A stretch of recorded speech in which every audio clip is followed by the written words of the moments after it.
What if I told you that the fate of an entire galaxy, no, multiple galaxies, rested in the hands of a 7-year-old child who just wanted to find her lost dog? What if humanity's greatest strength wasn't our weapons, our technology, or even our infamous stubbornness, but something far more fundamental, something so simple that every advanced species in the cosmos had forgotten it even existed? Today, I'm going to tell you the story of Emma Chen, a little girl from New Seattle, and how her innocent adventure to find her puppy accidentally triggered the most important discovery in galactic history. A discovery that would reveal why humanity, messy, emotional, primitive humanity, held the key to saving trillions of lives across thousands of worlds. This is a story about wonder, about never losing that spark of childhood curiosity, and about why the galaxy's most advanced civilizations were terrified of what they'd find when they looked into a human child's eyes. Stick around, because what starts as a simple tale of a lost dog becomes something far more epic than you could possibly imagine. Welcome back to the channel, everyone. If you're new here, I'm your host, and this channel is dedicated to exploring the incredible potential of humanity through science fiction storytelling. We dive deep into tales that showcase what makes us uniquely human: our creativity, our resilience, our capacity for both great compassion and terrible fury. Before we begin, if you enjoy epic sci-fi stories that span decades and star systems, make sure to hit that subscribe button and ring the notification bell. We release new stories every week, and trust me, you don't want to miss what's coming next. Today's story is special. It's about 58 minutes long, so get comfortable, grab your favorite drink, settle in, and prepare for a journey that begins in a backyard in New Seattle and ends, well, you'll see where it ends. Now, let me set the stage. The year is 2347. Humanity has been part of the Galactic Concordat for exactly 73 years. We're still considered the new kids on the cosmic block, barely past our technological adolescence, according to species that have been spacefaring for tens of thousands of years. The Concordat is a coalition of 847 different species, all bound by treaties, trade agreements, and a complex web of diplomatic protocols that took humanity decades just to begin understanding. And at the heart of the Concordat's power structure sits the Council of Eternal Wisdom. 7 species so ancient, so technologically advanced, that they've guided galactic civilization for over 100,000 years. But something is wrong in the galaxy. Something the Council doesn't want anyone to know about. And it all begins with a little girl, her dog, and a choice that no child should ever have to make. Emma Chen was 7 years old, with dark hair that never quite stayed in its ponytail, and a gap-toothed smile that could light up a room. She lived in New Seattle, one of Earth's gleaming post-contact cities, where human architecture blended seamlessly with alien technology gifted by the Concordat. Her best friend in the entire universe wasn't another child, it was Rocket, a golden retriever puppy with oversized paws and an unfortunate tendency to chase anything that moved, including, as it turned out, the small maintenance drones that kept the city's alien tech running smoothly. It was a Tuesday afternoon when everything changed. Emma's mother, Dr. Sarah Chen, was in her home office conducting a video conference with colleagues on Proxima Station. Her father, Marcus Chen, was at the spaceport managing cargo shipments. Emma was supposed to be doing her homework, a virtual reality lesson on Concordat history that she found monumentally boring. Instead, she was in the backyard throwing a ball for Rocket. "Fetch, boy," Emma called, hurling the bright yellow ball across the yard. Rocket bounded after it with the enthusiasm only puppies possess. But this time, something caught his attention. A small, silver maintenance drone hovering near the property line. Its sensors blinking in a pattern that apparently looked like prey to a young dog's eyes. With a joyful bark, Rocket abandoned the ball and took off after the drone. "Rocket, no, come back!" Emma shouted, but the puppy was already squeezing through a gap in the fence that Emma's parents had been meaning to fix for weeks. Emma didn't hesitate. She squeezed through the same gap and ran after her dog, her small legs pumping as fast as they could carry her. What Emma didn't know, what no one knew, was that the maintenance drone Rocket was chasing wasn't a standard city maintenance unit. It was a Concordat intelligence-gathering device, operating illegally in human residential zones, collecting data on human behavior patterns. And it was leading both the dog and the girl directly towards something that would change everything. Emma chased Rocket through 3 blocks of residential streets, past the community park where alien children played alongside human ones, and into the industrial district where the city's power generation facilities hummed with barely contained energy. "Rocket, please come back." Emma's voice was getting hoarse, and tears were starting to form in her eyes. She was scared now, far from home in a part of the city she'd never been to before. The drone led Rocket and Emma to an abandoned warehouse at the edge of the district. The building was old, pre-contact construction, with faded signs warning of hazardous materials. The drone slipped through a broken window. Rocket, in his infinite puppy wisdom, squeezed through a gap in the loading dock door. Emma stood outside, breathing hard, looking at the dark building. Every instinct told her not to go in. Her parents had taught her about stranger danger, about not going into abandoned buildings, about always staying where adults could find her.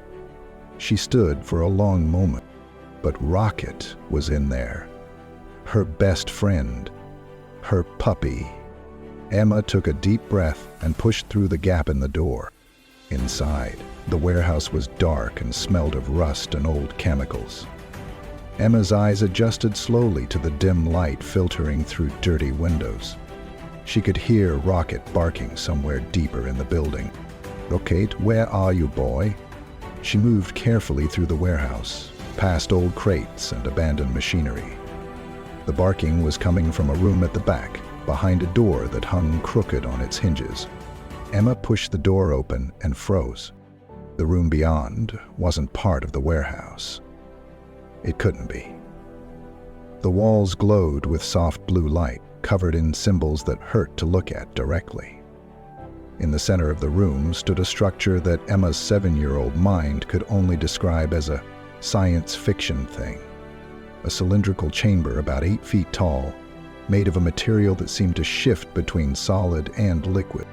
And inside the chamber, suspended in what looked like glowing mist, was a creature. It wasn't human. It wasn't like any of the aliens Emma had seen in her city or on the news feeds. It was small, maybe the size of a cat, with crystalline skin that refracted light into rainbow patterns. Its eyes, if they were eyes, were closed, and it wasn't moving. Rocket stood in front of the chamber, barking frantically, his tail wagging despite his aggressive sounds. Emma recognized that bark. It was the one Rocket used when he wanted to play, not when he was scared or angry. "Rocket, shh!" Emma whispered, moving closer to her dog. She grabbed his collar, but her eyes were fixed on the creature in the chamber. There was a panel next to the chamber with symbols that Emma couldn't read, but there was also a single button, glowing red with a universal symbol that even a 7-year-old could understand, a hand pressing down. Emma stared at the button, then at the creature.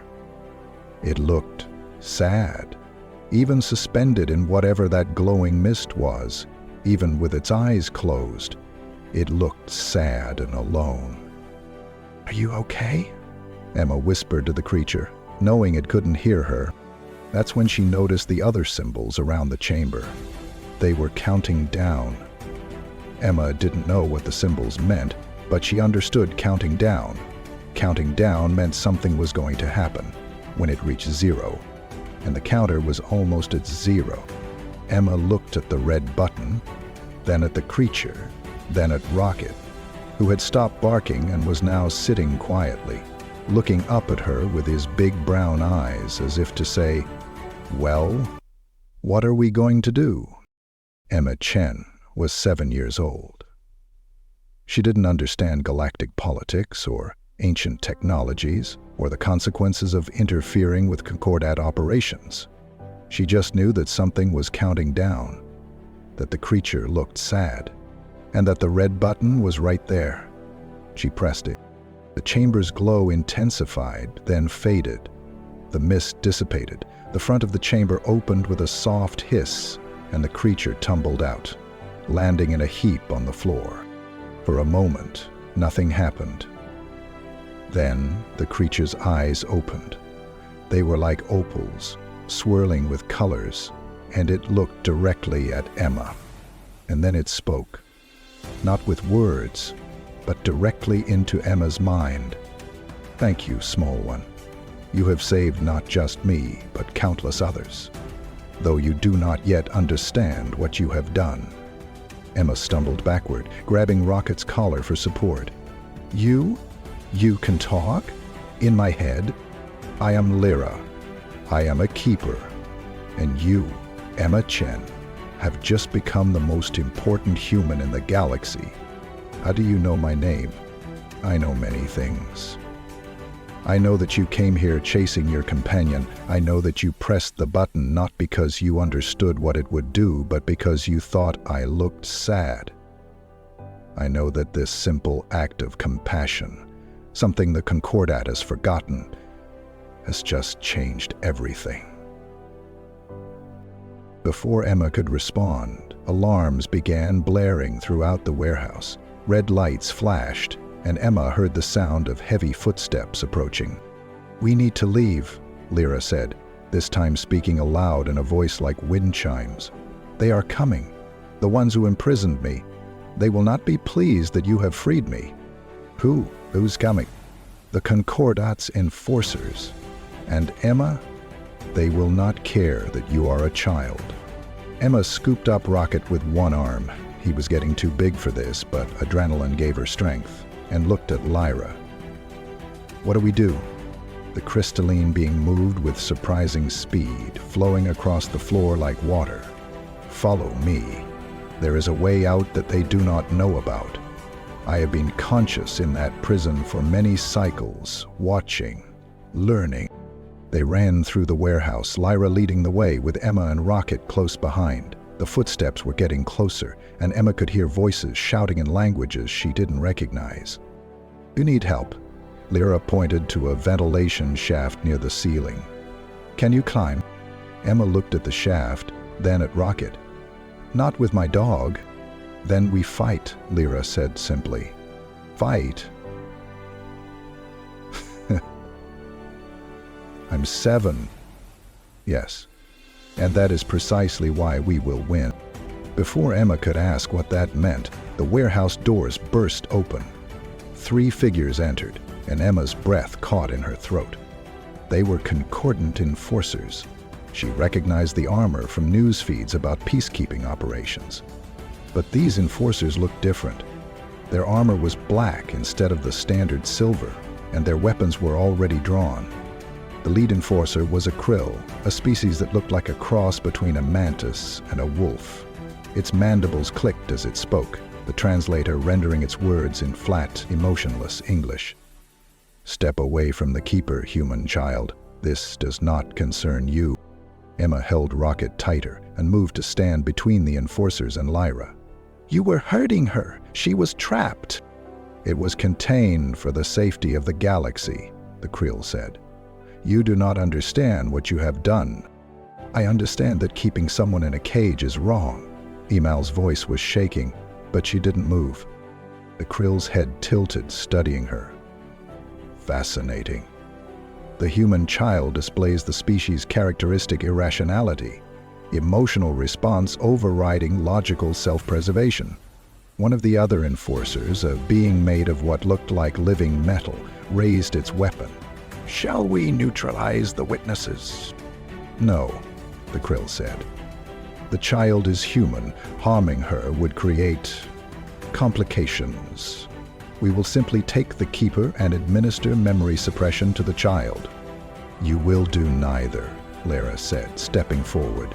The crystalline being began to glow, soft at first, then brighter and brighter until Emma had to squint. "I am a Keeper of the First Light. You have no authority over me." "The Council of Eternal Wisdom has declared all Keepers to be threats to galactic stability," the Krill replied. "We have every authority." "The Council," Lyra said, her voice suddenly cold, "has been lying to the galaxy for 100,000 years, and this child has just given me the opportunity to prove it." The light emanating from Lyra intensified until it was almost blinding. Emma felt a strange sensation, like being wrapped in warm sunlight. Rocket stopped squirming in her arms and seemed to relax. When the light faded, the enforcers were gone. Not destroyed, just gone, as if they had never been there. What do you do?" Emma asked, her voice barely a whisper. "I sent them away, far away. They will not trouble us for some time." Lyra's glow dimmed back to normal. "But more will come, many more. We need to reach someone who can help us. My parents." "No, your parents cannot help with this. We need someone with authority in the Concordat. Someone who still remembers what it means to question." Lyra paused, her opalescent eyes studying Emma. "Tell me, small one, do you know Ambassador Krell?" Emma nodded. Everyone knew Ambassador Krell. He was the Concordat's liaison to Earth, a Vexian who looked like a tall, elegant lizard and who was always on the news talking about human-alien cooperation. "Good. We need to reach him." "But Emma..." Lyra moved closer, her voice gentle. "Once we do this, once we tell him what has happened, your life will never be the same. You will be drawn into something much larger than yourself. Are you sure you want to do this? I can erase your memories, send you home and face this alone." Emma looked down at Rocket, who licked her chin reassuringly. She thought about her parents, about her boring homework, about her normal life. Then she looked at Lyra, this strange, beautiful creature who had been imprisoned for who knows how long. "You said I saved you. You said I saved other people too. How?" "By freeing me, you have given me the chance to reveal the truth about the Concordat, about what the Council has been hiding, about why they fear creatures like me." Lyra's form shimmered. "We Keepers are the last remnants of the civilization that came before the Council. We remember what they want forgotten." "What do they want forgotten?" "That the galaxy is dying, Emma. Slowly, imperceptibly, but dying nonetheless, and the Council knows why. They have known for 100,000 years, but they have chosen to hide this truth because revealing it would mean admitting they cannot fix it." Emma's 7-year-old mind struggled with the concept. The whole galaxy? How can a galaxy die? This is a long story, one I will tell you as we travel. But first, we must reach Ambassador Krell. Will you help me? Emma took a deep breath. She was scared. She wanted her mom and dad. She wanted to go home and pretend this had never happened. But she looked at Lyra, and she remembered how sad the creature had looked in that chamber. She remembered the enforcers talking about neutralizing witnesses and memory suppression. She remembered that they had been going to put Lyra back in that prison. "Okay," Emma said. "I'll help you, but Rocket comes too." Lyra's crystalline face somehow managed to smile. "I would not dream of separating you from your companion. Now, let us go. We have a galaxy to save, and it all begins with making one ambassador listen to a child." Getting to the Concordat embassy was harder than Emma expected. Lyra explained that they couldn't simply walk through the streets. The enforcers would have alerted the entire Concordat security network by now. Instead, they had to move through the city's maintenance tunnels, the same network that the drones used. Emma had never been in the tunnels before. They were dark and smelled weird, and strange sounds echoed through them. But Lyra glowed softly, providing light, and Rocket seemed to think it was all a grand adventure, his tail wagging as he trotted alongside them. "Tell me about the galaxy dying," Emma said as they walked. Her voice echoed in the tunnel. "I don't understand how that can happen." Lyra was quiet for a moment, as if choosing her words carefully. "Do you know what entropy is, Emma?" It is the tendency of all things to move from order to chaos, from structure to randomness. It is why your room becomes messy if you do not clean it, why buildings crumble if they are not maintained. It is a fundamental law of the universe. Away took. The galaxy, all galaxies, are subject to entropy. Stars burn out, planets cool, energy dissipates. This is natural and expected. But something is accelerating this process. Something is causing entropy to increase faster than it should. What's causing it?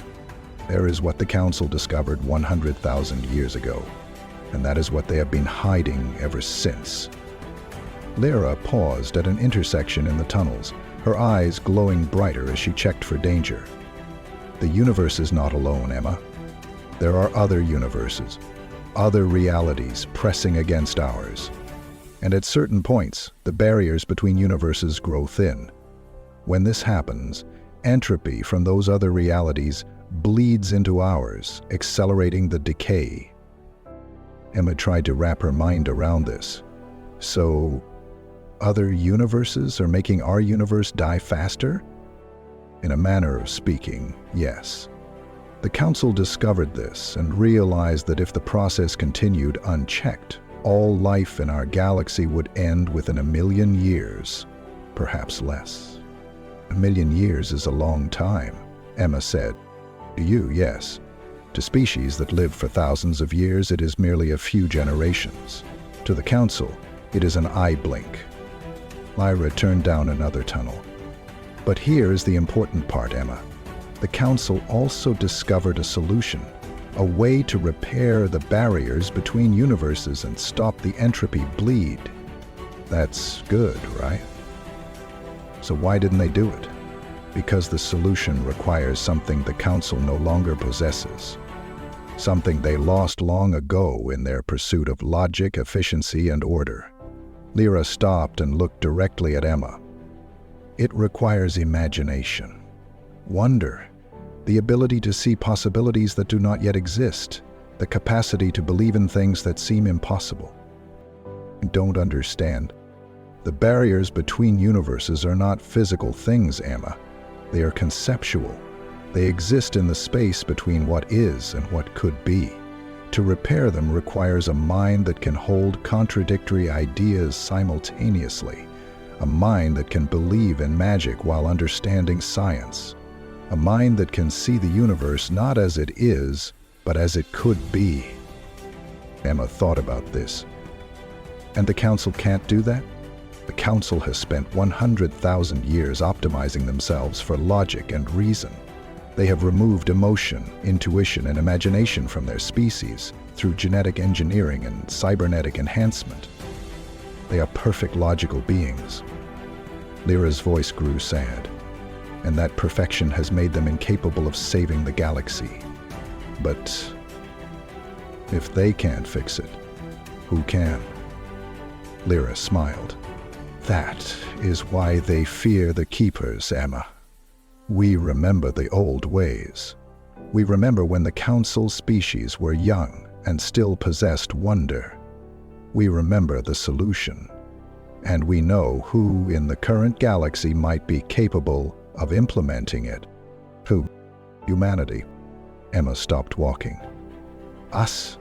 But we're the newest species. Everyone says we're primitive. You are primitive in technology, but in the ways that matter, in imagination, in emotional depth, in the ability to dream, you are the most advanced species in the galaxy. You are what the Council used to be before they optimized themselves into obsolescence. Patient. So, you're saying humans can save the galaxy?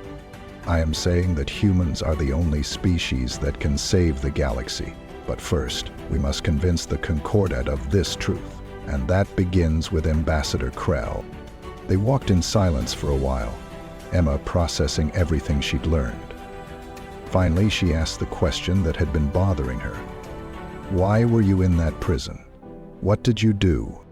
I tried to tell the council the truth. I tried to make them see that their solution, hiding the problem and hoping it would resolve itself, was doomed to fail. For this crime of speaking truth to power, I was imprisoned. They could not kill me. Keepers are difficult to kill. So they locked me away where I could not spread what they call dangerous ideas. That's not fair. No, it is not. But fairness is a concept the council abandoned long ago. They believe in order, in stability, in maintaining the status quo. Truth is secondary to these goals. Emma felt anger building in her chest. It was the same anger she felt when she saw bullies picking on smaller kids at school, or when she heard about people being mean to others just because they were different. We're going to stop them, Emma said with the absolute certainty that only a 7-year-old can possess. We're going to make them tell the truth. Lyra's crystalline form seemed to shimmer with something that might have been pride. Yes, Emma Chen, we are going to try. And with you by my side, we might actually succeed.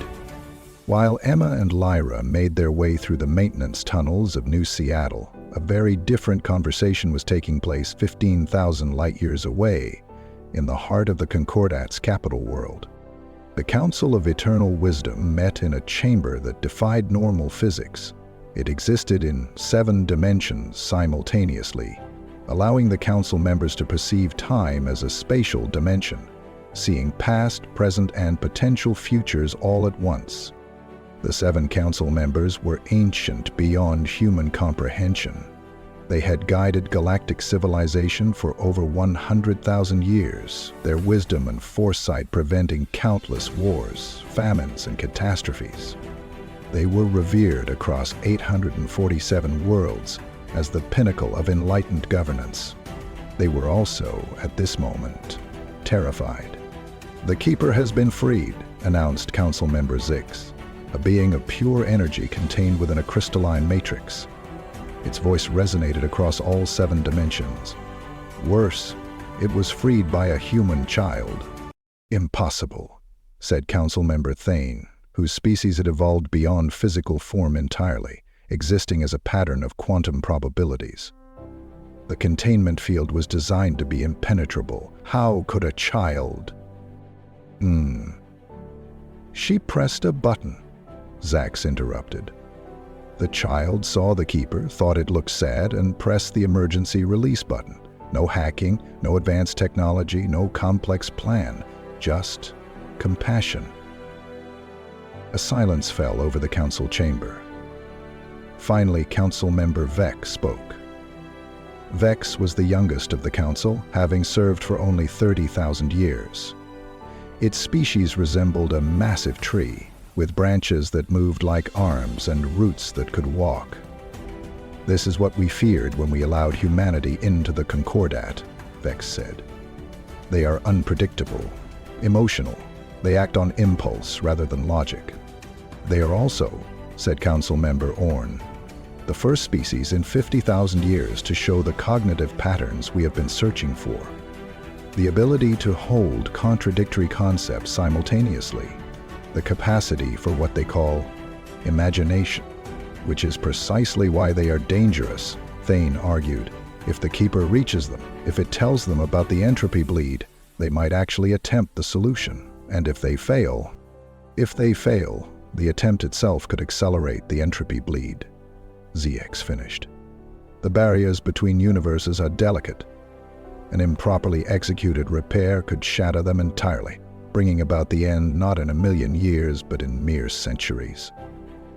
Then we must prevent the Keeper from reaching anyone with authority, Vex said. We must recapture it and the child before they can spread this information. The child is human, Orn reminded them. Harming a human child would violate our treaties with Earth. It would cause complications.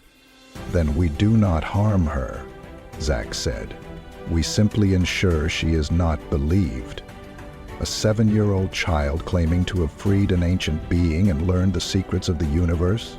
Who would take such a story seriously? Ambassador Krell might, Thane said quietly.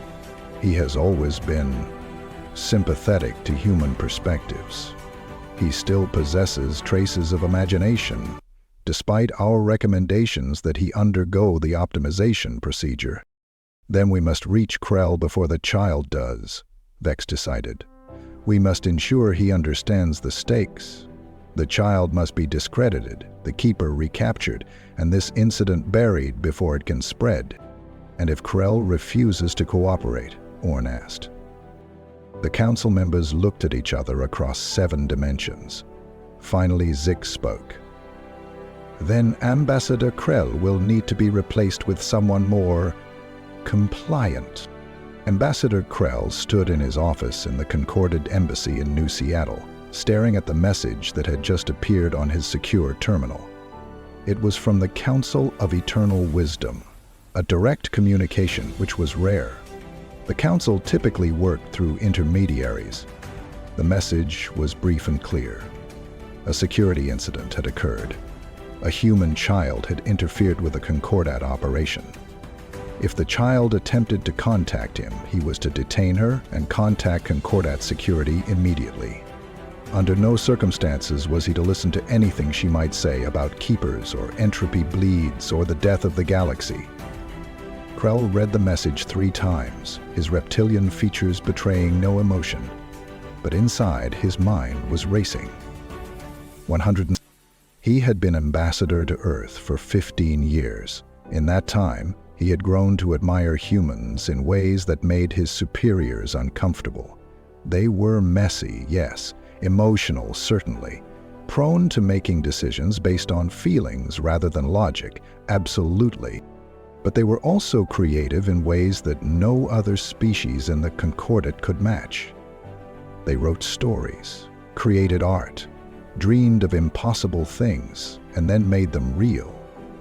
They possessed something that Krell's own species had lost millennia ago in their pursuit of perfect rationality. They possessed wonder, and now the Council was telling him that a human child had somehow become involved in something important enough to warrant a direct message from the highest authority in the galaxy.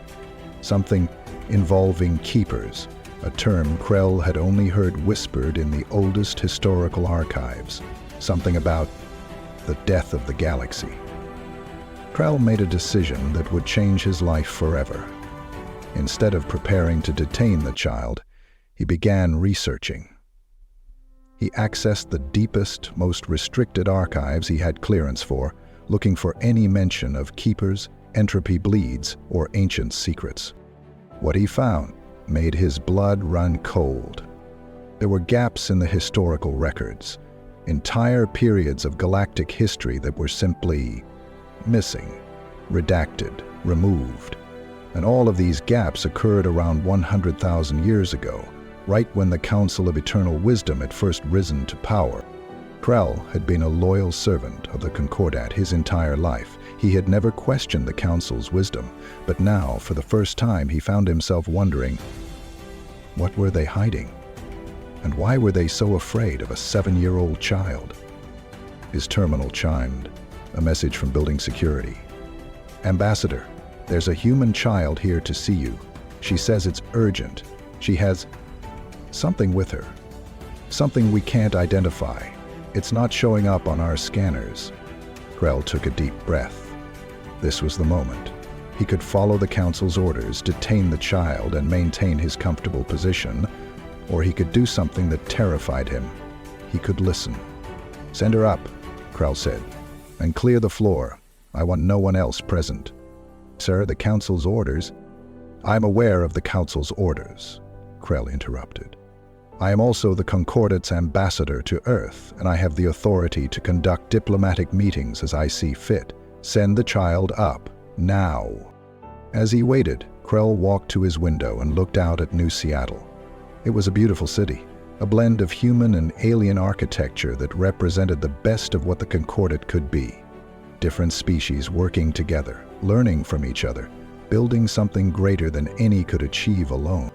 If the galaxy was truly dying, if there was truly a solution that only humans could implement, then everything he had worked for, everything the Concordat represented, was at stake. The door to his office opened. A small human child walked in, carrying a golden retriever puppy that was almost too big for her to hold. Behind her floated a crystalline being that made Krell's breath catch in his throat. He had seen images of keepers in the ancient archives, but seeing one in person was something else entirely. The being seemed to exist in multiple states simultaneously, solid and liquid, present and absent, real and impossible. "Ambassador Krell?" the child said, her voice small but determined.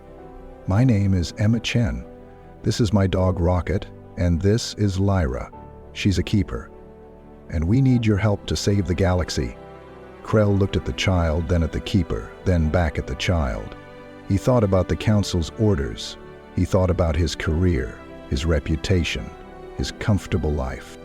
Then he thought about the gaps in the historical records, about the council's fear, about what it meant that they were so desperate to silence a 7-year-old child. Krell made his choice.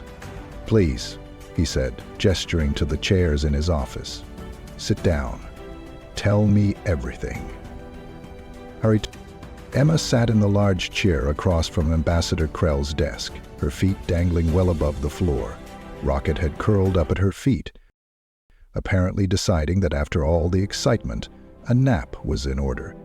Lyra floated beside Emma, her crystalline form catching the light from the window and scattering rainbows across the office walls. "Start from the beginning," Krell said gently. "How did you find Lyra?" Emma told him everything. About chasing Rocket, about the warehouse, about the chamber with the countdown, about pressing the button. She told him about the enforcers and how Lyra had made them disappear. She told him about the journey through the maintenance tunnels and everything Lyra had explained about the dying galaxy. Krell listened without interrupting, his reptilian features unreadable. When Emma finished, he was quiet for a long moment. "It's quite a story," he said finally. "It's not a story," Emma said, her voice firm. "It's true, all of it." "I believe you," Krell said, and Emma felt relief wash over her. "But believing you and being able to act on that belief are two different things. The Council has already contacted me. They want me to detain you and return Lyra to custody." "Will you?" Emma asked, her voice small. Krell looked at her, this small human child who had stumbled into something far larger than herself, and he saw something that made his decision easy. He saw courage, he saw determination, he saw someone who had done the right thing simply because it was right, without thought for the consequences. He saw what his own species had lost. "No," Krell said. "I will not. But we need to be smart about this. The Council is powerful, and they will not give up easily. Lyra, you said that humans are the key to saving the galaxy. Can you explain why?" Lyra floated forward, her opalescent eyes fixed on Krell. "The barriers between universes are not physical constructs, Ambassador. They are conceptual. They exist in the space between possibility and reality, between what is and what could be.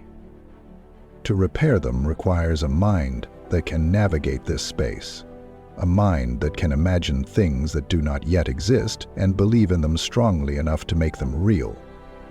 "That sounds like magic," Krell said.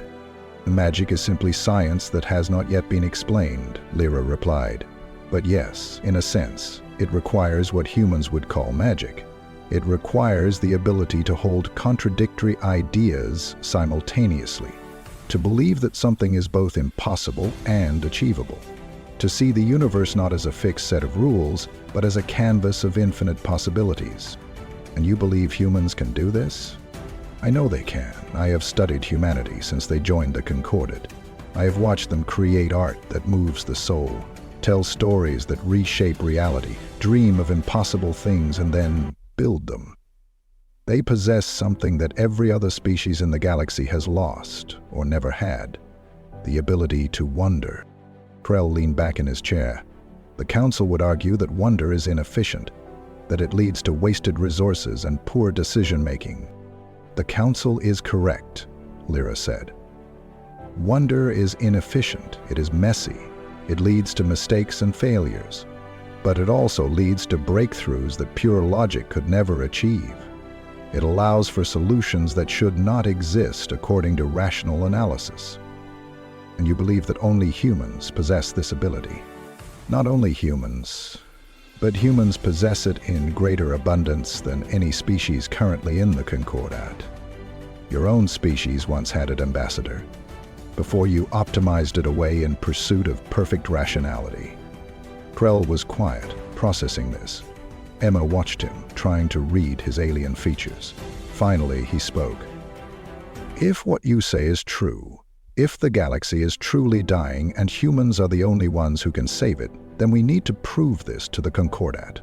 We need evidence that even the Council cannot deny. The evidence exists, Lyra said, but it is hidden in the one place the Council has declared off-limits to all species, the Dead Zone. Emma had heard of the Dead Zone. It was a region of space at the edge of the galaxy where all the stars had gone dark. The Concordat had declared it a quarantine zone centuries ago, claiming it was contaminated with some kind of spatial anomaly. No ships were allowed to enter. The Dead Zone is where the entropy bleed is most advanced, Lyra explained. It is where the barriers between universes have already failed. If we go there, we can show Ambassador Krell, and through him, the galaxy, the truth of what is happening. That's impossible, Krell said. The Dead Zone is thousands of light years away. Even with the fastest Concordat ships, it would take months to reach, and the Council would stop us long before we got there. Not if we use a Keeper's ship, Lyra said. A small smile played across her crystalline features. The Council imprisoned me, but they could not find my ship. It has been hidden in this system, waiting for me. With it, we can reach the Dead Zone in days, not months. A Keeper's ship, Krell breathed. I thought those were myths. Many things the Council calls myths are simply truths they wish to hide. Lyra turned to Emma. But I must warn you, small one, the journey will be dangerous. The Dead Zone is not called that without reason, and the Council will send everything they have to stop us. Emma looked down at Rocket, who had woken up and was looking at her with his big brown eyes. She thought about her parents, who must be worried sick by now. She thought about her normal life, her homework, her friends. Then she thought about the galaxy dying, about all the people on all the worlds who didn't know that their time was running out, about the Council hiding the truth because they were too proud to admit they couldn't fix it. I'm scared, Emma admitted. But we have to do this, right? We have to try? We do not have to do anything, Lyra said gently. I can take Ambassador Krell to the Dead Zone myself. You can go home to your parents. You have already done more than anyone could ask. Emma shook her head. No, you said I'm important. You said humans are the key. If that's true, then I need to see it. I need to understand. She looked up at Krell. And maybe if a kid can be brave enough to do this, it'll make other people brave too? Krell felt something he hadn't felt in years. A tightness in his chest, a burning behind his eyes. His species had eliminated the ability to cry millennia ago, but in that moment, he wished they hadn't. You are a remarkable child, Emma Chen, he said. Very well. We will go to the Dead Zone. We will find the evidence, and we will make the Council face the truth they have been hiding. There is one more thing, Lyra said. Emma's parents. They will be searching for her. The Council will use them as leverage. Krell nodded. I will send a message to Dr. Sarah Chen and Marcus Chen. I will tell them that Emma is safe, that she is on a diplomatic mission of the highest importance and that she will return soon. It is not much, but it is the best I can offer. Will they believe you? Emma asked. Your mother is a scientist. Your father is a logistics coordinator. They are both intelligent people who understand that sometimes the universe presents us with situations that defy normal explanation. Krell smiled, showing rows of sharp teeth that somehow managed to look friendly. And they are your parents. They will trust that you are doing what you believe is right. Lyra's ship was hidden in the asteroid belt at the edge of the solar system. Getting there required borrowing one of the embassy's shuttles, an act that would certainly be noticed and reported to the council, but by then, they would already be gone. As they prepared to leave, Krell made arrangements. He sent the message to Emma's parents, carefully worded to convey both the importance and the safety of what Emma was doing. He accessed his personal files and downloaded everything he had found about the gaps in the historical records. And he sent one final message to a colleague he trusted, a fellow ambassador who had also begun to question the council's absolute authority. If we do not return, Krell told his colleague in the encrypted message, know that we went seeking the truth, and know that the council has been lying to us all. Emma watched all of this with wide eyes. It was starting to sink in just how big this was. They weren't just going on an adventure. They were challenging the most powerful authority in the galaxy. Are you sure about this? She asked Krell as they boarded the shuttle. No, Krell admitted. I am terrified. But I am also certain that this is the right thing to do. Sometimes, Emma, being sure and being right are not the same thing. The shuttle lifted off from the embassy landing pad, and Emma watched New Seattle shrink below them. Somewhere down there, her parents were probably frantic with worry. Somewhere down there was her school, her friends, her normal life. But ahead of them was the truth. And Emma Chen, 7 years old, with her dog Rocket and her new friends, Lyra and Krell, was going to help reveal it. As they left Earth's atmosphere and headed toward the asteroid belt, Lyra began to glow more brightly. My ship senses my presence. It is awakening. What's it like? Emma asked. A keeper's ship. It is difficult to describe to someone who has not seen one. It exists partially outside of normal space-time. It can travel faster than any concordant vessel because it does not move through space. It moves through the spaces between spaces. That doesn't make sense, Emma said. Lyra smiled. Exactly. That is why it works. They reached the coordinates Lyra had provided, and at first Emma saw nothing but asteroids. Then Lyra raised her crystalline hands, and space itself seemed to ripple. A ship appeared, fading into existence like a photograph developing. It was beautiful. The ship was made of the same crystalline material as Lyra, but it flowed and shifted, its shape never quite the same from one moment to the next. It was roughly the size of a concordant frigate, but it felt larger somehow, as if it occupied more space than its physical dimensions suggested. Welcome, Lyra said, to the Dreamweaver. As their shuttle approached the Keeper's ship, Emma felt a strange sensation, like the universe was holding its breath, waiting to see what would happen next. The adventure was just beginning. The interior of the Dreamweaver was unlike anything Emma had ever seen. The walls weren't solid. They flowed like water, constantly shifting and changing. Colors that didn't have names in any human language rippled across surfaces that seemed to exist in more than 3 dimensions. Rocket surprisingly seemed completely at ease. He trotted through the ship as if he'd been there his whole life, occasionally stopping to sniff at something that caught his interest. Your companion adapts well, Lyra observed. Animals often do. They do not try to understand what they see. They simply accept it. I'm trying to accept it, Emma said, feeling slightly dizzy. But it's hard when the floor keeps changing colors. The ship responds to thought and emotion, Lyra explained. It is reflecting your uncertainty. Try to calm your mind, and the ship will calm as well. Emma took a deep breath and thought about her favorite place, the park near her house, where she played with Rocket. Immediately, the ship's interior shifted. The flowing walls took on shades of green and brown, and the floor beneath her feet felt more solid, more like grass.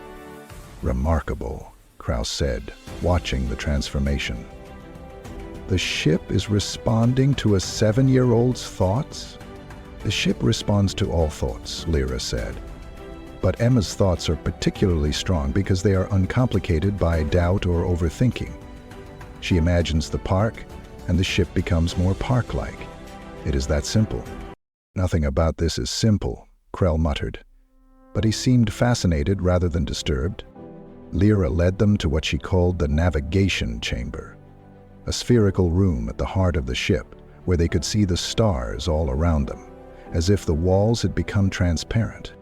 "We are here," Lyra said, and a point of light appeared in the star field, marking their current position. "The dead zone is here." Another point appeared, impossibly far away. In a Concordat ship, this journey would take 4 months. In the Dreamweaver, we will arrive in 3 days. "How is that possible?" Krell asked. "Because we will not be traveling through normal space. We will be traveling through the spaces, between spaces. The same conceptual realm where the barriers between universes exist. It is difficult to explain." "Try," Krell said. Lyra thought for a moment. "Imagine that the universe is a piece of paper. Most ships travel across the surface of the paper, from one point to another. The Dreamweaver folds the paper, bringing 2 distant points together, and steps across the fold." "That's a wormhole," Krell said. "We have that technology." No. A wormhole still travels through space, just through a shortcut. The Dreamweaver travels through the concept of space. It moves through the idea of distance rather than distance itself." Krell looked like his brain was hurting.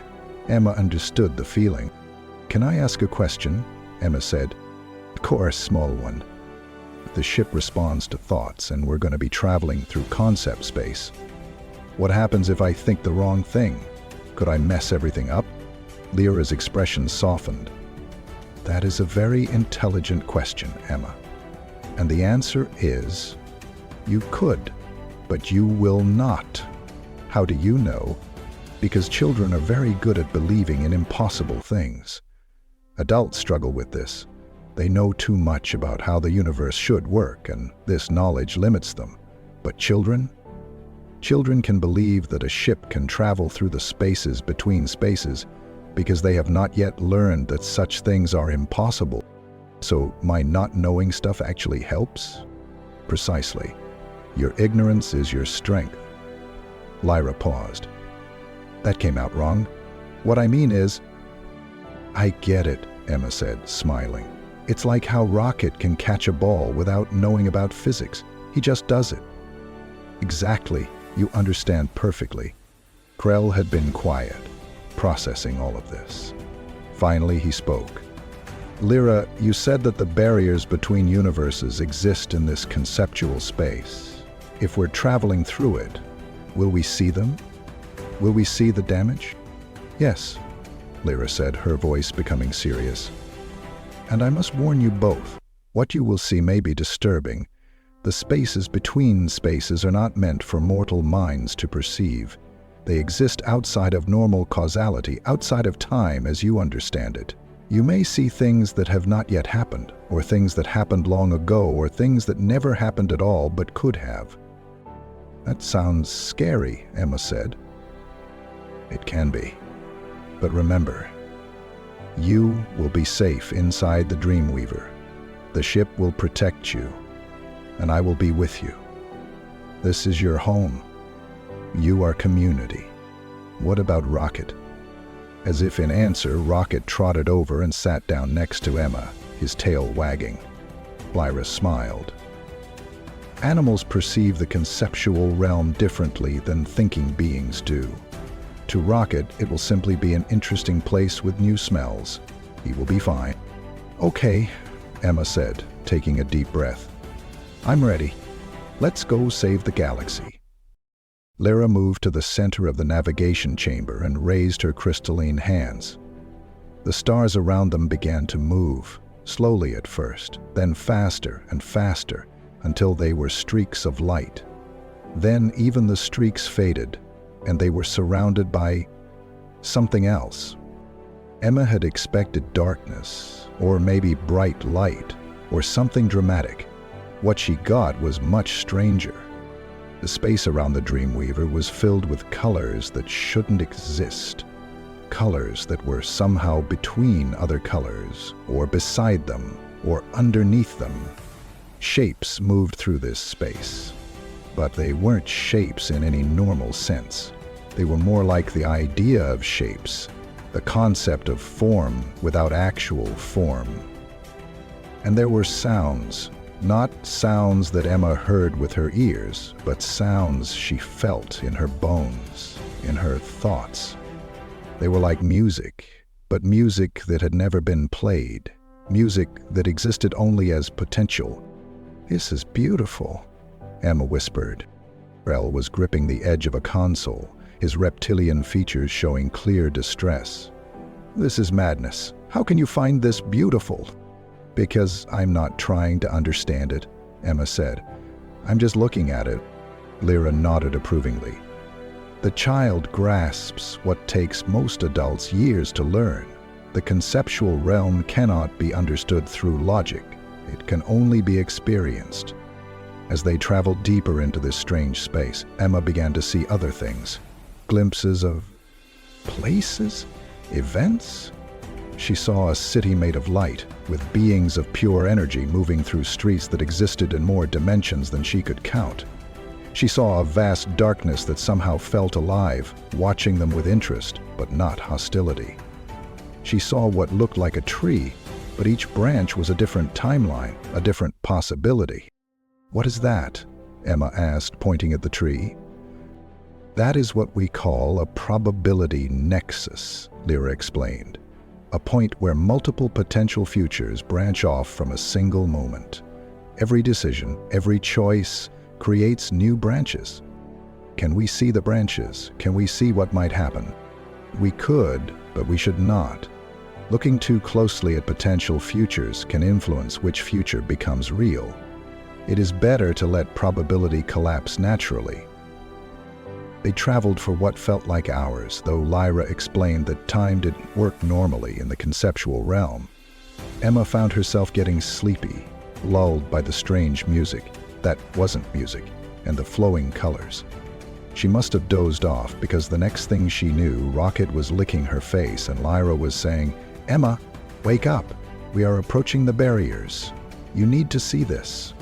Emma sat up, rubbing her eyes. The space around them had changed.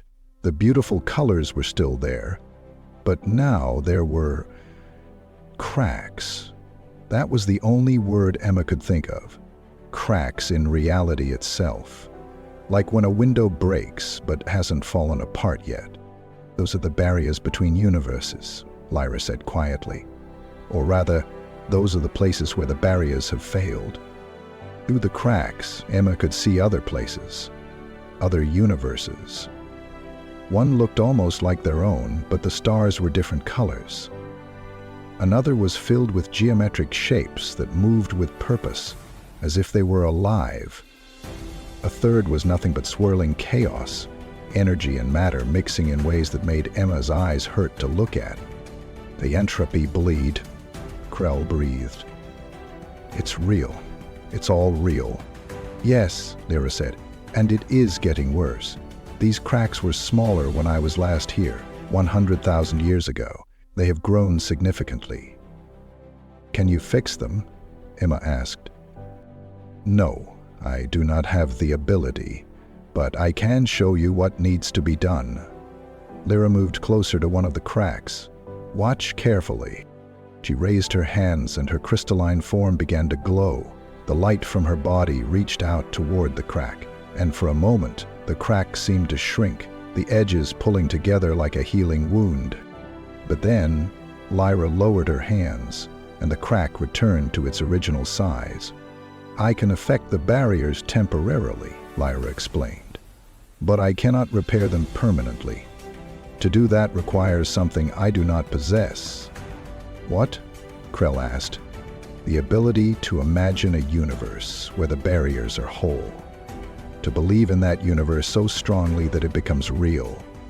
To hold in my mind the contradiction that the barriers are both broken and unbroken, and to choose which reality manifests." "That's impossible," Krell said. "Exactly," Lyra replied. "It is impossible, and that is why only a species that believes in impossible things can do it." Emma stared at the cracks, at the other universes visible through them. She thought about what Lyra had said, that humans could imagine things that didn't exist and believe in them strongly enough to make them real. "I want to try," Emma said suddenly. Both Lyra and Krell turned to look at her. "Emma, no," Krell said. "This is too dangerous. You're just a child." "Emma?" "No," Krell said. "This is too dangerous. You're just a child." But Lyra said children are better at this because we believe in impossible things. And I do believe. I believe the cracks can be fixed. I believe the galaxy doesn't have to die. Lyra studied Emma carefully. "You understand that this could be dangerous? That if you fail, the attempt itself might make the cracks worse?" "I understand. But we came all this way to find proof. What if I'm the proof? What if I can show everyone that it's possible?" Lyra and Krell exchanged glances. Finally, Lyra nodded. "Very well. But we will start small, just one tiny crack. And I will be with you, guiding you." Emma stood up, her heart pounding.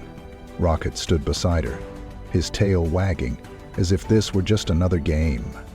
"What do I do?" Emma asked. "First, look at the crack. Really look at it. See how it is broken." Emma focused on a small crack near the edge of the barrier. It was maybe a foot long, a thin line where reality had split apart. "Now," Lyra continued, "imagine that crack is not there. Do not imagine it healing or closing. Imagine that it never existed in the first place. Imagine a universe where the barrier is whole." Emma closed her eyes and imagined. She thought about the barrier as a window, smooth and unbroken. She thought about how it should be, how it was meant to be. "Good," Lyra said softly.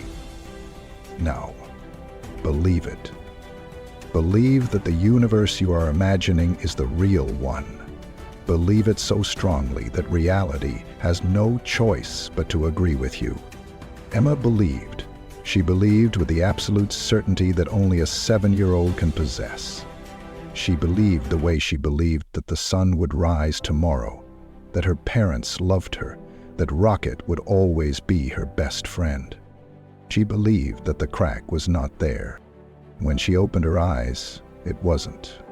The small crack had vanished. The barrier was smooth and whole, as if it had never been broken. "By the first light," Lyra whispered. "She did it." Krell was staring, his mouth hanging open. That's impossible." "Yes," Lyra said, her voice filled with wonder.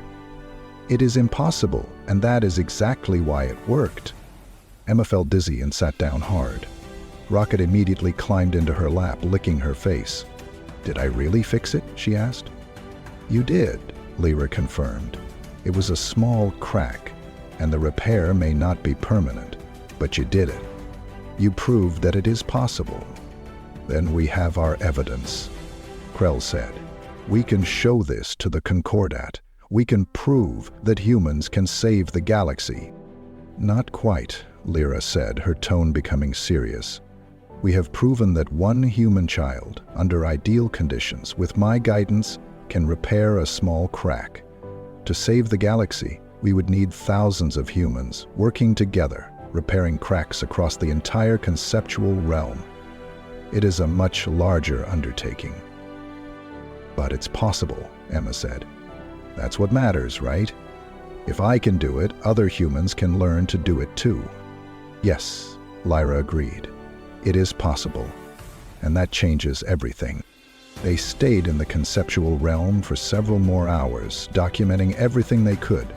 Krell took readings with his equipment, though he admitted that most of what he was recording made no sense according to known physics.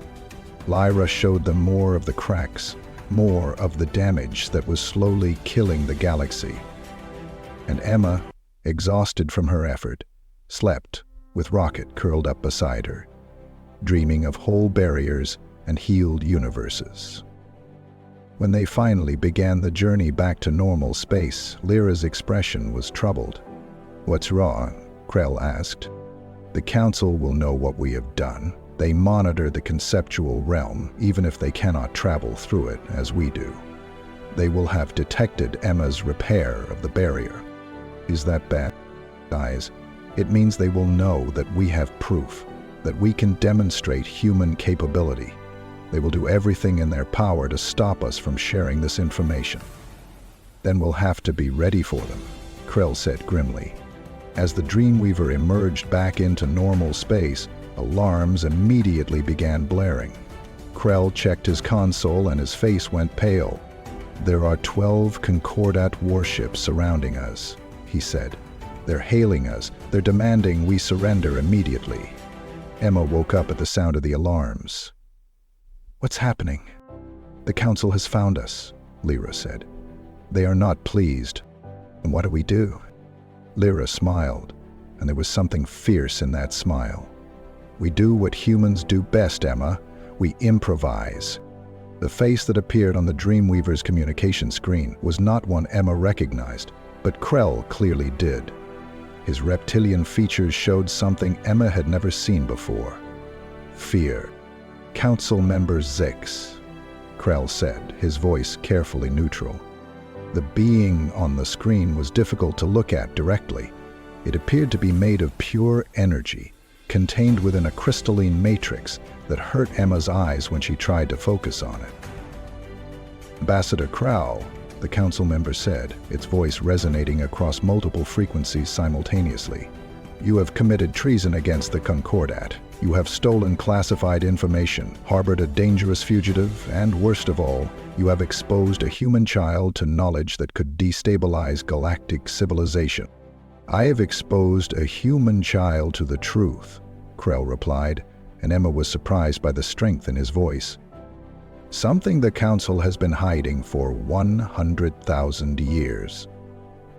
We have hidden nothing. We have protected the galaxy from panic and chaos. You have protected yourselves from admitting that you cannot solve the problem you discovered.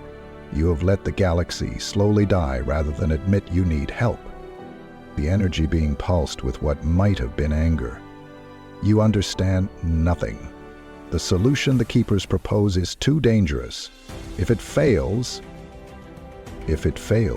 we die trying to save ourselves," Krell interrupted. "If we do nothing, we die anyway. At least this way, we have a chance." "The human child repaired a single small crack in the barriers," Zach said. "This proves nothing except that the process is possible. It does not prove that it can be done on the scale necessary to save the galaxy." "Then let us try," Emma said, speaking up for the first time. Her voice was small, but it carried clearly through the communication system. "Let humans try to help." The council member's attention focused on Emma, and she felt the weight of that gaze like a physical pressure.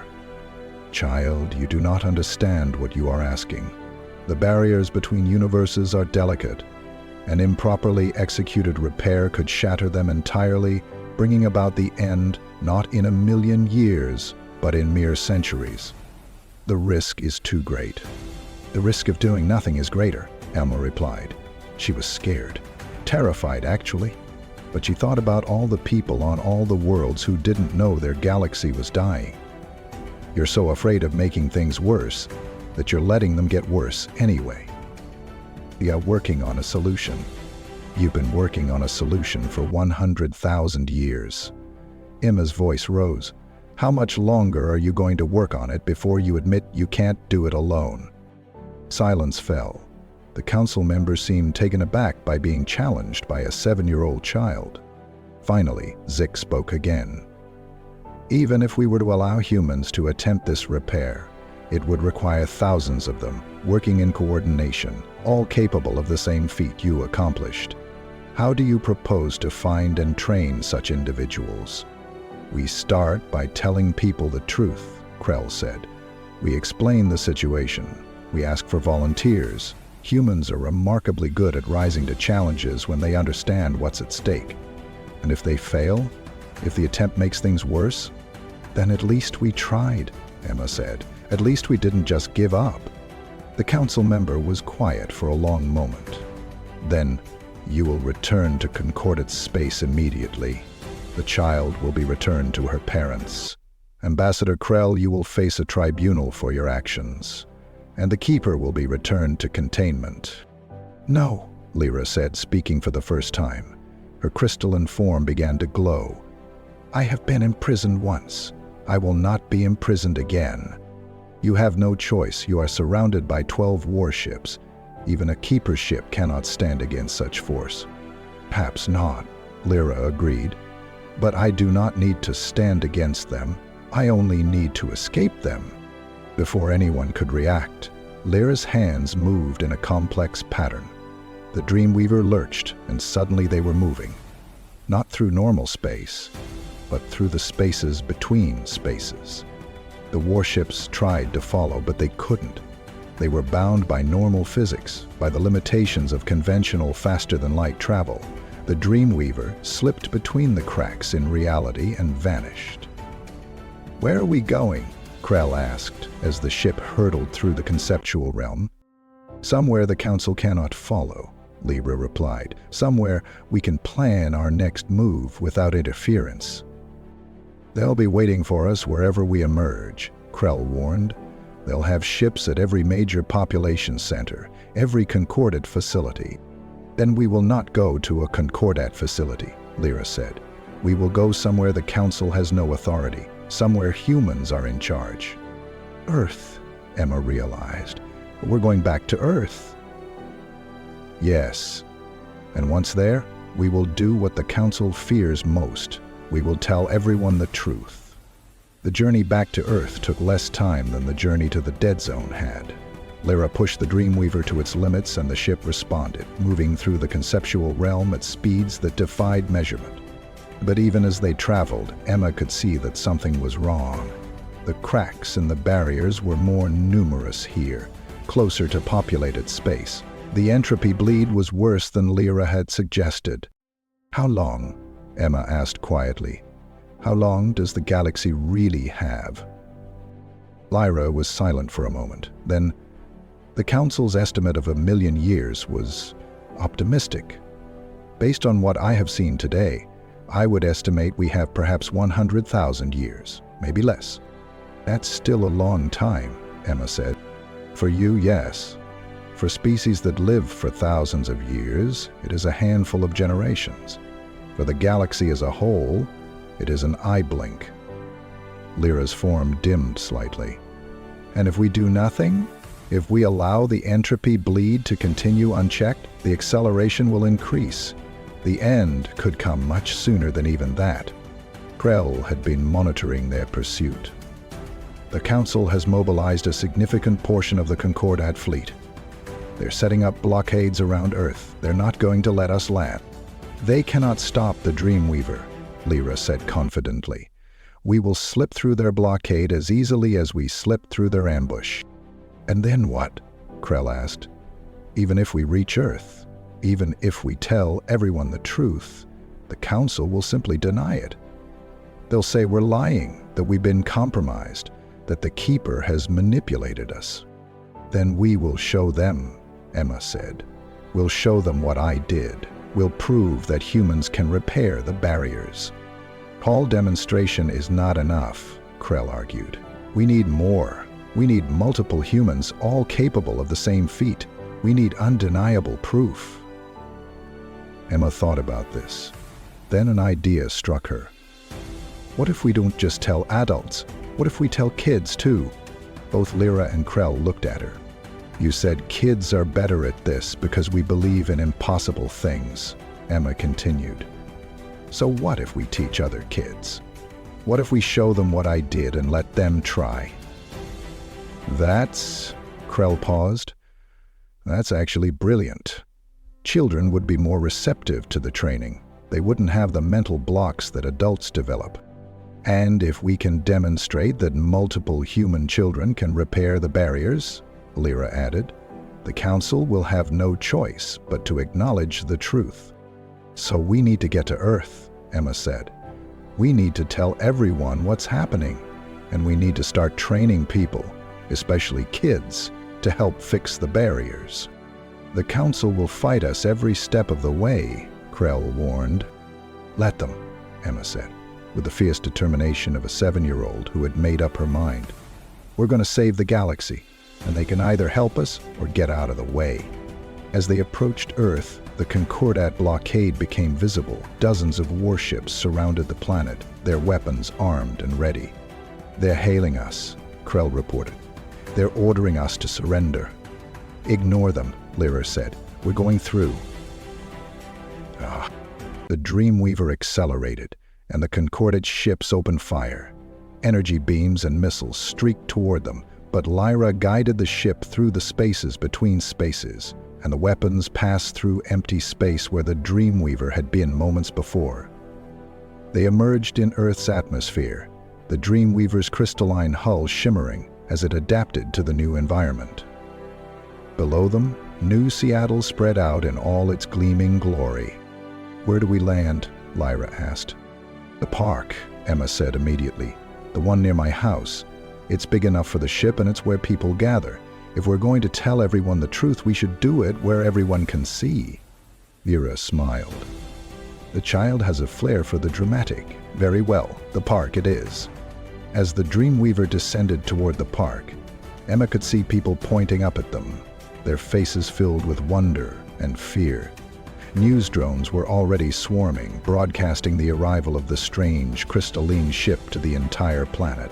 The ship landed gently in the center of the park, its presence causing the grass to shimmer with rainbow colors. The hatch opened, and Emma stepped out, carrying Rocket in her arms, with Lyra and Krell following behind her. A crowd had already gathered, kept at a distance by local security forces. Emma could see her parents pushing through the crowd, their faces showing relief and confusion and a dozen other emotions. "Emma!" her mother called out. "Emma! Are you okay?" "I'm fine, Mom," Emma called back. "But I need to tell everyone something important." The news drones moved closer, their cameras focusing on the small girl, the golden retriever, the crystalline alien, and the Concordat ambassador. Emma took a deep breath. This was it. This was the moment that would change everything. "My name is Emma Chen," she said, her voice amplified by the news drones so that everyone could hear. "I'm 7 years old, and I just got back from the edge of the galaxy. And I need to tell you all something that the Concordat has been hiding for 100,000 years. She paused, looking at all the faces watching her, human and alien alike. "Our galaxy is dying, and we're the only ones who can save it." The park had gone completely silent. Thousands of people, human and alien, stood frozen, staring at the small girl standing in front of the impossible crystalline ship. Emma's parents had pushed through the security cordon and were standing at the front of the crowd. Her mother's face showed a mixture of relief at seeing Emma safe and confusion at what she was saying. Her father looked like he was trying to decide if this was real or some kind of elaborate prank. "I know this sounds crazy," Emma continued, her voice steady despite her nervousness. "A few days ago, I was just a normal kid. I was chasing my dog, and I found something I wasn't supposed to find. I found Lyra." She gestured to the Keeper, who floated forward, her crystalline form catching the sunlight and scattering rainbows across the crowd. "Lyra is a Keeper," Emma explained. Her people existed before the Concordat, before the Council of Eternal Wisdom. And she knows something that the Council has been hiding from everyone. A murmur ran through the crowd. Emma could see Concordat officials pushing through, trying to reach her. But the crowd was too dense, and people were too interested in what she was saying to let them through easily. "The galaxy is dying," Emma said again. "Not quickly. It'll take thousands of years. But it's dying because the barriers between our universe and other universes are breaking. And when they break completely, everything will end." "This is absurd," one of the Concordant officials shouted from the back of the crowd. "The child is being manipulated by a dangerous fugitive. Do not listen to her." But people were listening. Emma could see it in their faces. The curiosity, the concern, the desire to know more. "The Council discovered this 100,000 years ago," Pema continued. "They found out that the galaxy was dying, and they found out how to fix it. But they couldn't do it themselves. So instead of asking for help, they hid the truth. They've been hiding it ever since." "Why would they do that?" someone in the crowd called out. "Because they were too proud to admit they needed help," Emma replied. "Because admitting they couldn't fix it themselves would mean admitting they weren't perfect. And the Council has spent 100,000 years telling everyone they're perfect." Ambassador Krell stepped forward. "I am Ambassador Krell, the Concordat's official liaison to Earth. Everything Emma is saying is true. I have seen the evidence with my own eyes. I have traveled to the dead zone and witnessed the entropy bleed. I have seen the barriers between universes failing." His words carried weight. Krell was a respected figure, known for his honesty and dedication to human-alien cooperation. If he was confirming Emma's story, people would listen. "The Council will deny this," Krell continued. "They will call us liars, traitors, manipulators. But I am willing to stake my reputation, my career, and my life on the truth of what we are telling you." Lyra floated higher, her voice carrying across the crowd without need for amplification. "I am Lyra, last of the Keepers. My people discovered the entropy bleed long before the Council did. We found the solution, but we could not implement it ourselves. We lacked the necessary cognitive abilities." "What abilities?" someone asked. "The ability to imagine things that do not exist and believe in them strongly enough to make them real," Lyra replied. "The ability to hold contradictory concepts simultaneously. The ability to see the universe not as it is but as it could be. In short, imagination." "And you think humans have this ability?" another voice called out. "I do not think it," Lyra said. "I know it, because Emma has already demonstrated it."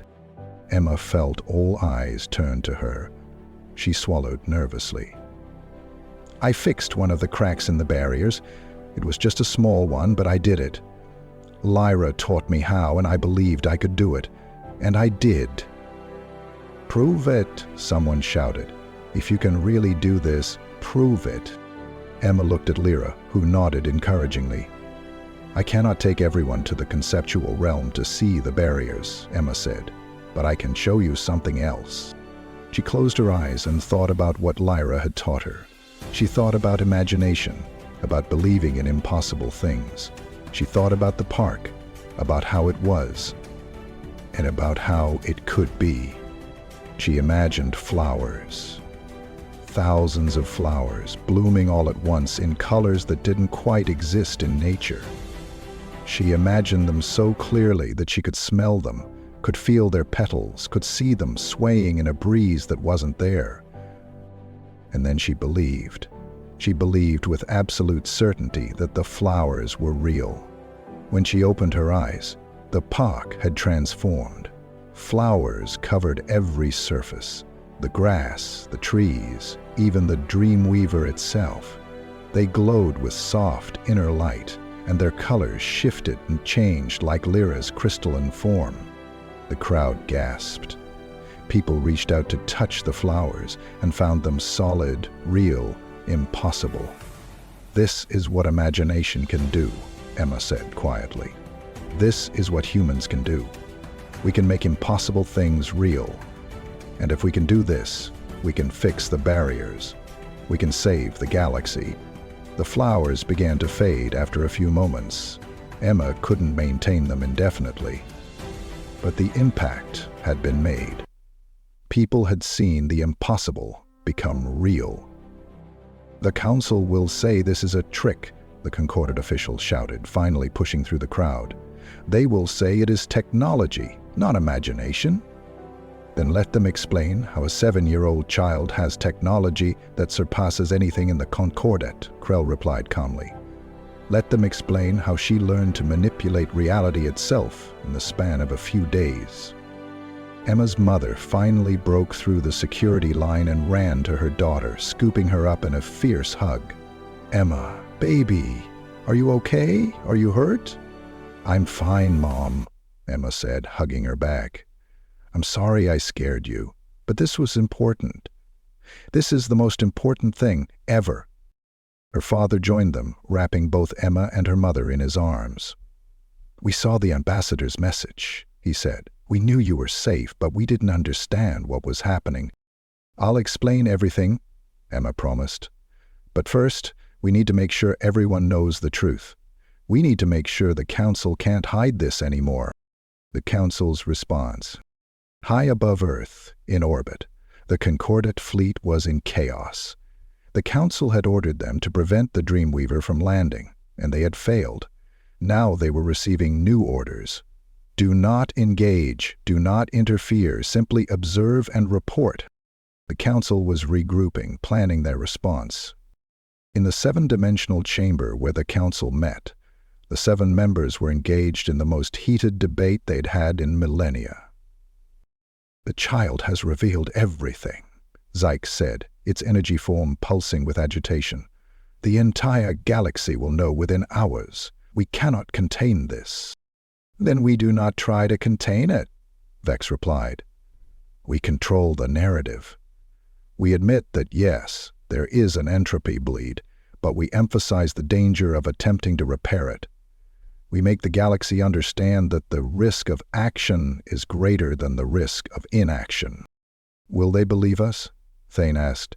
"The child demonstrated impossible abilities. She made flowers appear from nothing. How do we explain that?"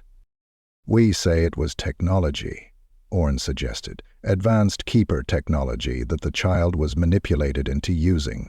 We say that the Keeper is using the child as a puppet to advance its own agenda."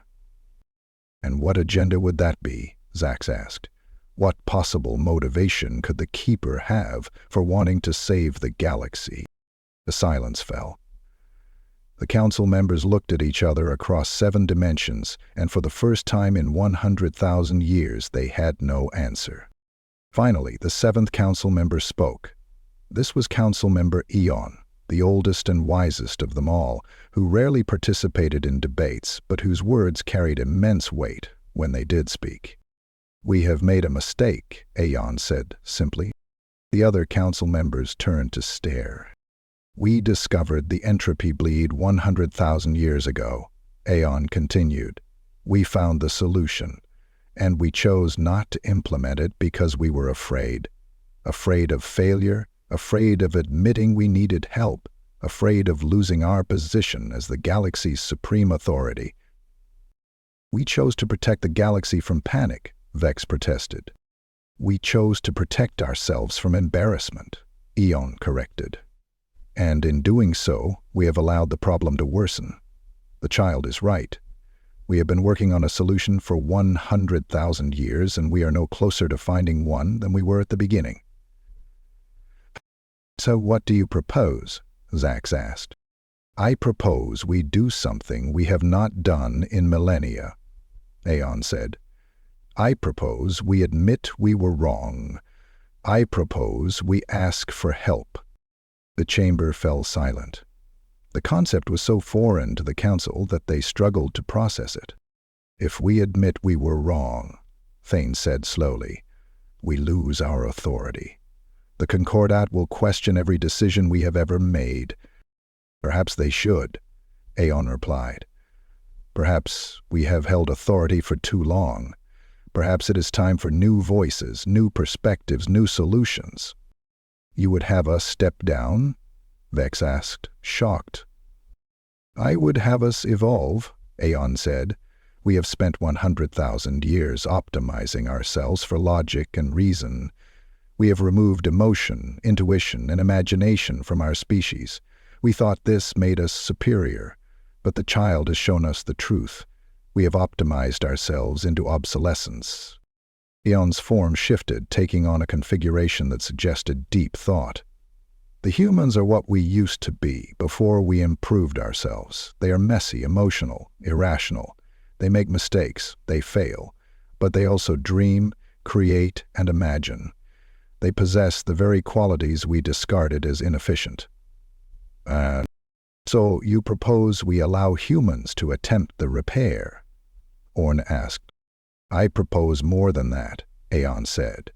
I propose we learn from them. I propose we remember what we have forgotten.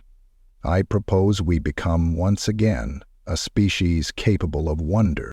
The other council members were silent, processing this radical suggestion. Finally, Zik spoke. Even if we agree to this, even if we admit our mistake and ask for human help, there is no guarantee they will succeed. The repair requires thousands of humans, all working in coordination, all capable of the same feat the child demonstrated. How do we find such individuals? How do we train them? We start, Aeon said, by asking, by explaining the situation honestly, by trusting that when faced with the truth, humans will rise to the challenge.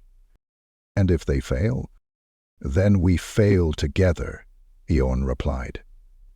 But at least we will have tried. At least we will not have died in silence, hiding from the truth.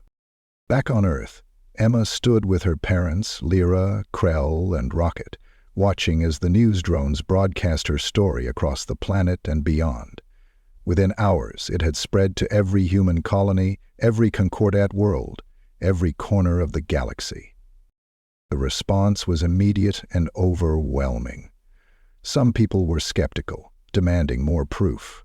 Others were angry at the council for hiding the truth, but most were simply asking, what can we do to help? Emma's communication device, which her mother had insisted she carry at all times, began receiving messages. Thousands of them, tens of thousands. Children from across Earth and beyond, all saying the same thing. I want to help. Teach me how. They're responding, Emma said, wonder in her voice. Kids everywhere want to learn. I want to help. Teach me how. They're responding, Emma said, wonder in her voice. Kids everywhere want to learn.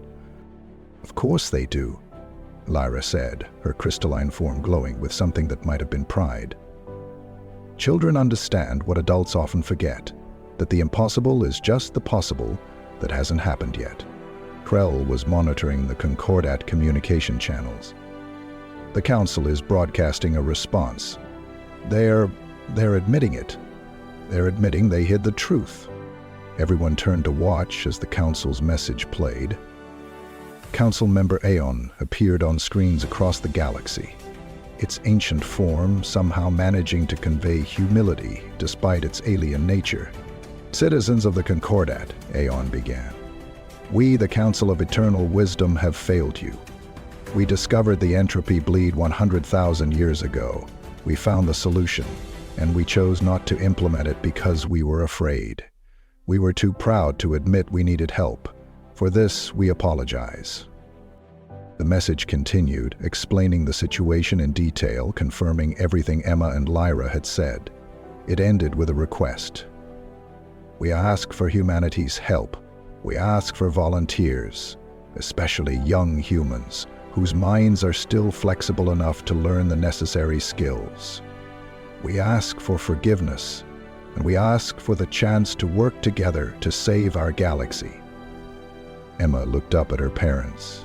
Can I do this? Can I help teach other kids? Her mother and father exchanged glances. Finally, her mother spoke. Emma, you're 7 years old. This is bigger than anything we ever imagined. Are you sure you want this responsibility? I don't want it, Emma admitted, but I have it anyway. And if I don't help, who will? Her father knelt down to her level. You've already done so much. You've revealed the truth. You've proven it's possible. Maybe that's enough. Maybe you can let others take it from here. Emma thought about this. She thought about going back to her normal life, her school, her friends, her homework. She thought about being just a regular kid again. Then she thought about the cracks in the barriers, about the other universes bleeding through, about the galaxy slowly dying. I can't, she said. I can't just go back to normal. Not when I know what I know, not when I can help. Her parents looked at each other again, and Emma could see the pride and fear and love in their eyes. Okay, her mother said finally. Okay, but we do this together, as a family. We're not letting you face this alone. And Rocket comes too, Emma added. Her father laughed, a sound that was half sob. Of course Rocket comes too. We wouldn't dream of separating you two. Lyra floated closer. Emma Chen, you have already changed the galaxy. What you do next will determine whether that change leads to salvation or disaster. Are you ready for that responsibility? Emma looked at the Keeper, at Ambassador Krell, at her parents, at Rocket wagging his tail obliviously. She thought about all the kids who had sent messages, all the people who wanted to help, all the worlds that were counting on her. I'm ready, she said. Let's save the galaxy. 3 weeks after Emma's revelation, the first training center opened in New Seattle. It was built in the same park where the Dreamweaver had landed, and the ship itself served as the centerpiece of the facility. Children came from all over Earth and beyond. Human children mostly, but also a few young aliens whose species still retained some capacity for imagination. They ranged in age from 5 to 12. Older than that, Lyra explained, and the mental blocks began to form, making the training much more difficult. Emma stood at the front of the first class, feeling nervous despite everything she'd been through. There were 50 children sitting in front of her, all looking at her with wide eyes, waiting to learn how to save the galaxy. Hi, Emma said, her voice small. I'm Emma, I'm 7, and I'm going to teach you how to do impossible things. The children giggled, and Emma felt herself relax a little. The first thing you need to know, Emma continued, is that everything you've been told about what's possible and what's impossible is wrong. Adults like to say things like, that's impossible, or that can't be done. But they're wrong. Things are only impossible if you believe they are. A small boy in the front row raised his hand. But some things really are impossible, like, I can't fly. That's impossible. Is it? Emma asked. She closed her eyes and imagined. She imagined the boy floating just a few inches off the ground. She imagined it so clearly that she could see it, could believe it. When she opened her eyes, the boy was hovering 3 inches above his chair, his eyes wide with shock. How did you do that? He gasped. I imagined it, Emma said simply. I believed it, and so it became real. She let the image fade, and the boy settled back into his chair. That's what we're going to learn, how to imagine things so clearly, believe in them so strongly, that reality has no choice but to agree with us. Over the next few weeks, Emma and Lyra taught the children the basics. They started small, making flowers appear, changing the color of objects, creating small lights in the air. Some children picked it up quickly, their young minds adapting easily to the concept of imagination made real. Others struggled, their budding rationality fighting against the idea that thoughts could change reality. But slowly, steadily, they all began to learn. Emma's parents watched from the sidelines, still struggling to process what their daughter had become. She was still their little girl. She still played with Rocket, still complained about vegetables, still needed help with her homework. But she was also something more now. a teacher, a leader, a symbol of hope for an entire galaxy. "I'm proud of her," Marcus said one evening as they watched Emma working with a group of students. "But I'm also terrified. This is too much responsibility for a 7-year-old. "I know," Sarah replied. "But look at her. She's thriving. She's found her purpose. She's 7. She shouldn't need a purpose yet. She should be playing, learning, being a kid." "She's being a kid," Sarah said. "She's just being a kid who happens to be saving the galaxy." The real breakthrough came 6 weeks into the training. Emma had taken her most advanced students, 15 children who had mastered the basics, to the Dreamweaver. Lyra was going to take them into the conceptual realm to see the barriers firsthand. "Remember," Lyra instructed as they prepared for the journey, "the conceptual realm is not like normal space. You will see things that don't make sense. You will feel things that shouldn't be possible. Do not try to understand it. Simply experience it." The children nodded, their faces showing a mixture of excitement and nervousness. The Dreamweaver slipped into the spaces between spaces, and the children gasped as the impossible colors and shapes surrounded them. But unlike adults who struggled to process what they were seeing, the children simply accepted it. "It's beautiful," one girl whispered. "It's like a dream," another boy added. "It is like a dream," Lyra confirmed. "The conceptual realm is where dreams and reality meet. It is where thoughts become things." They traveled to the nearest crack in the barriers, a small one, similar to the one Emma had repaired during her first journey.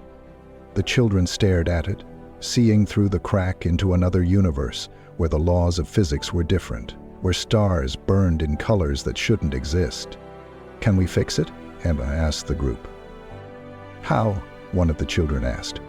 "The same way we made flowers appear, the same way we changed colors and created lights. We imagine it whole, we believe it's whole, and we make it real." "All of us together?" another child asked. "Yes," Emma said. "Together. That's the key. One person can fix a small crack, but to fix all the cracks, to save the galaxy, we need to work together." The children joined hands, forming a circle. Emma stood in the center, with Lyra beside her. "Close your eyes," Emma instructed. "Imagine the crack is gone. Imagine the barrier is whole. See it in your mind, as clearly as you can." The children closed their eyes and imagined. Emma could feel their thoughts, their beliefs, their combined will focusing on the crack. "Now believe," Emma said. "Believe with everything you have that the barrier is whole." The children believed. 15 young minds, all focused on the same impossible goal, all believing with the absolute certainty that only children possess. And the crack healed. Not just healed, it sealed so completely that it was as if it had never existed. The barrier was smooth and whole, stronger than it had been before. The children opened their eyes and stared in wonder at what they had accomplished. "We did it," one boy whispered. "We actually did it." "Yes," Lyra said, her crystalline form glowing brighter than Emma had ever seen. "You did it! And if 15 children can heal one crack, imagine what thousands of children working together could accomplish." News of the children's success spread rapidly. Within days, training centers were opening on every human world. Within weeks, thousands of children were learning to manipulate reality through imagination and belief. The Concordat, true to Council Member Aeon's word, provided support. They shared their knowledge of the entropy bleed, helped identify the locations of the worst cracks, and provided transportation for the young trainees. But not everyone was supportive. Some human parents refused to let their children participate, fearing the unknown. Some Concordat species argued that giving humans, especially human children, the power to manipulate reality was too dangerous. And some, like former council member Vex, actively worked to undermine the initiative. "This is madness," Vex declared in a public broadcast. We are giving reality-altering powers to children who can barely tie their own shoes. What happens when one of them has a tantrum? What happens when they imagine something terrible into existence? Emma watched the broadcast with her parents and felt anger building in her chest. He doesn't understand. We're not just imagining random things. We're focused. We're trained. We're trying to help. I know, sweetie, her mother said, but he has a point. This is dangerous. What if something goes wrong? Something is already going wrong, Emma replied. The galaxy is dying. We're trying to fix it.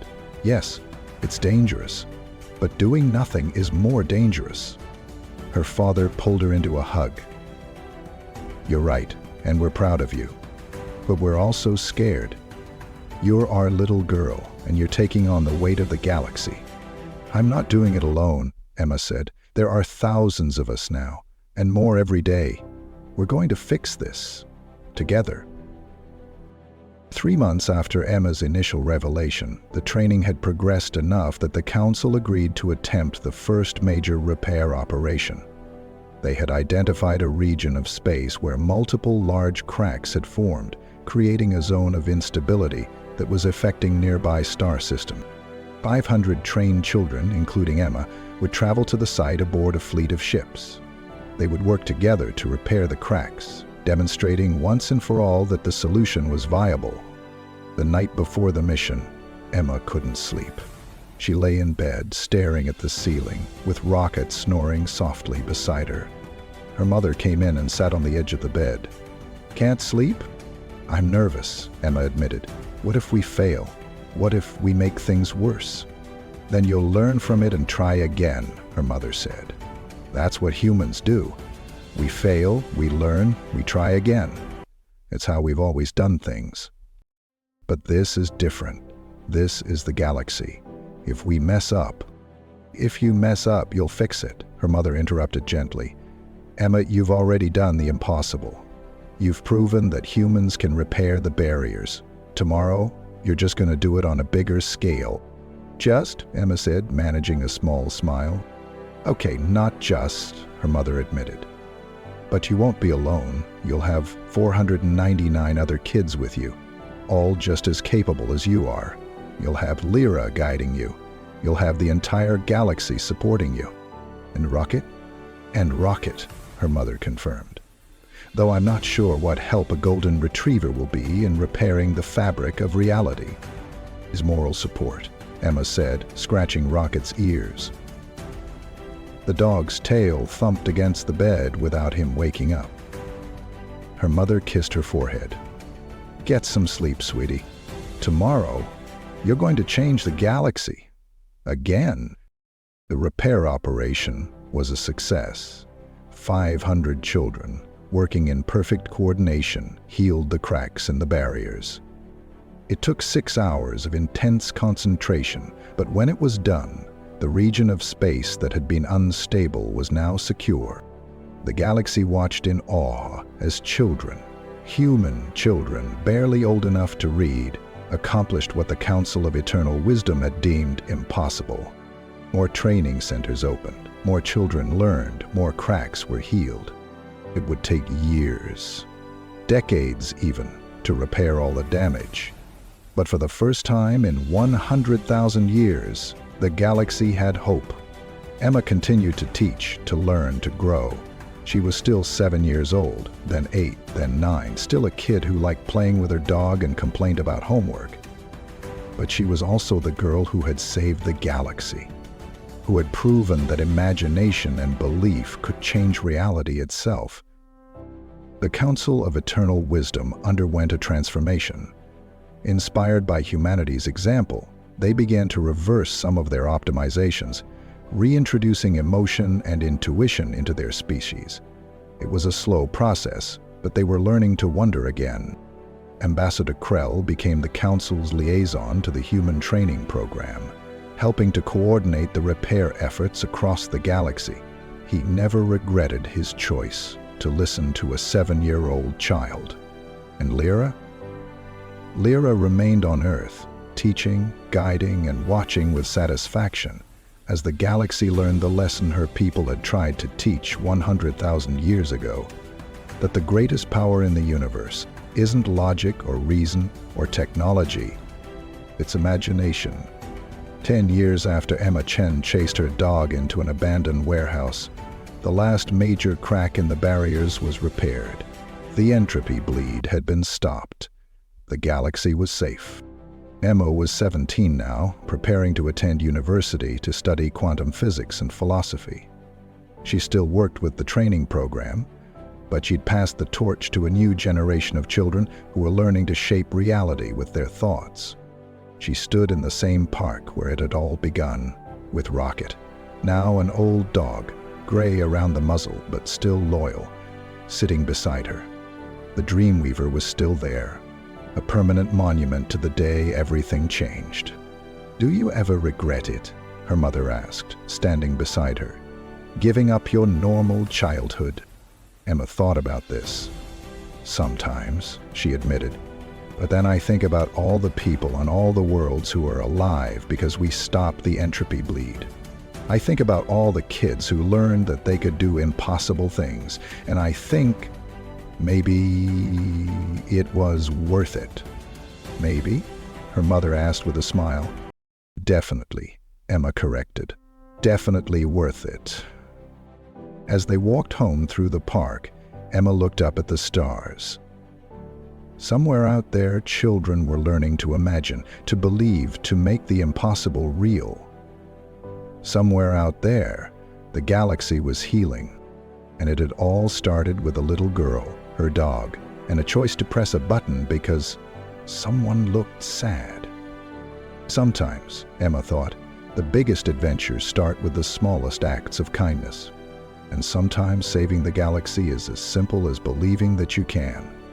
And that, my friends, is the story of Emma Chen and how a child's adventure became a galactic saga. A story about wonder, imagination, and the power of believing in impossible things. But I want to hear from you. What would you do if you discovered the galaxy was dying? Would you have pressed that button like Emma did? Would you have been brave enough to stand up to the Council of Eternal Wisdom? Drop a comment below and tell me, what was your favorite moment in Emma's journey?